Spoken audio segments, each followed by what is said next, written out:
symphonies had a minuet and trio in it. He loved doing that. The minuet, of course, was the favorite dance of the aristocracy. And it's very popular and elegant, sometimes high-spirited and sometimes a little more refined, but it definitely represented the upper class and some kind of grace. Usually in the symphonies, Haydn would contrast the minuet with a trio that had more of a folksy kind of feel. Like in this one, the trio is kind of a landler, more of a peasant dance, you know, people with the beer mugs having a good time, and a little more heavy-footed, with good spirits and less refinement. So, and of course the way it's always done is that the minuet is played with its little sections repeated, and then the trio is done, and then you go back and you play the minuet again one more time without any repeats, just to round it off. Haydn was so good at this that he actually wrote one minuet and trio that was called Minuetto al Roverso, and the whole piece was a palindrome. So that the first 12 bars were turned around, flipped, and played from right to left, and they sounded perfect that way also. So he wrote something that sounded just as good front to back as back to front. It wasn't hard enough for these guys to write something really good. They had to challenge themselves to do something like that, and the whole minuet and trio is all palindromes, so that it's reversed. It's a little bit like Mozart's piece that he wrote for 2 violins that you can turn the music upside down and it's another piece. And you can play that thing, you know. Again, another guy. It wasn't hard enough for Mozart to write music, so I guess he had to challenge himself with some absurd, impossible feat. So this minuet and trio is not a palindrome, but it's kind of typical of this style, the contrasting minuet and then the landler form in the trio.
passage in here that is marked with no dynamic indication, and we're sort of doing it differently.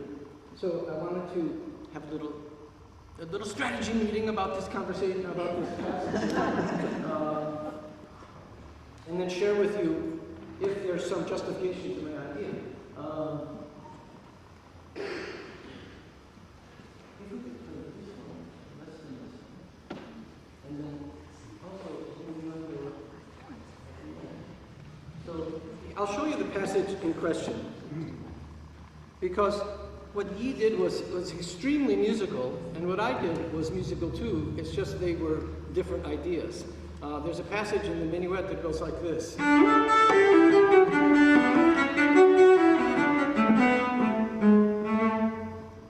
So it's a pattern, right? It goes over and over a little rhythmically. And you can play all of them sort of strong, you know.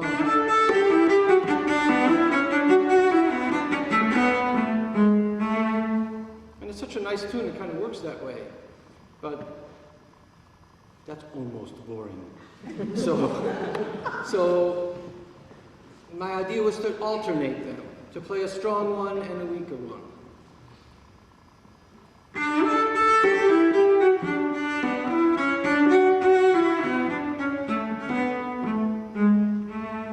And to end softly, as opposed to which would also be valid. I mean, who knows, you know? There's a lot of roads to Rome, you know?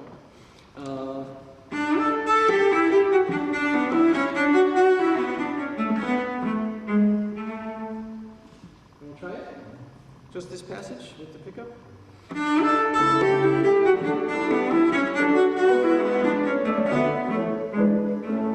Thank you. Lovely. It's lovely. So, and then of course the second time this comes, it's very similar, but it goes up at the end. Yeah.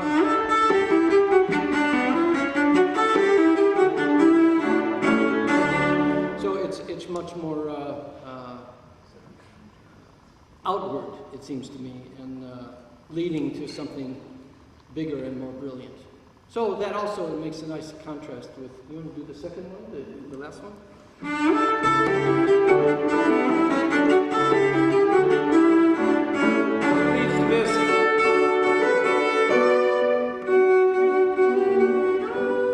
Yes, this also, I mean, you could play it.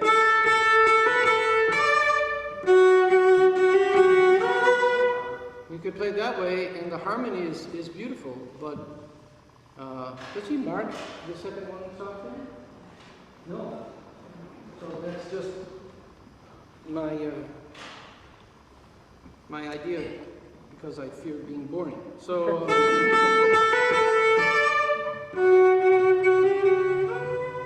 so that the second one is considerably less, and I like it. And you know, as I always tell my students, you can't play in order to make everybody like it, because they're not all going to like it. Especially if you play Bach, forget about it. You know, there's going to be, especially if there's any cellists out there, forget, it's a lost cause.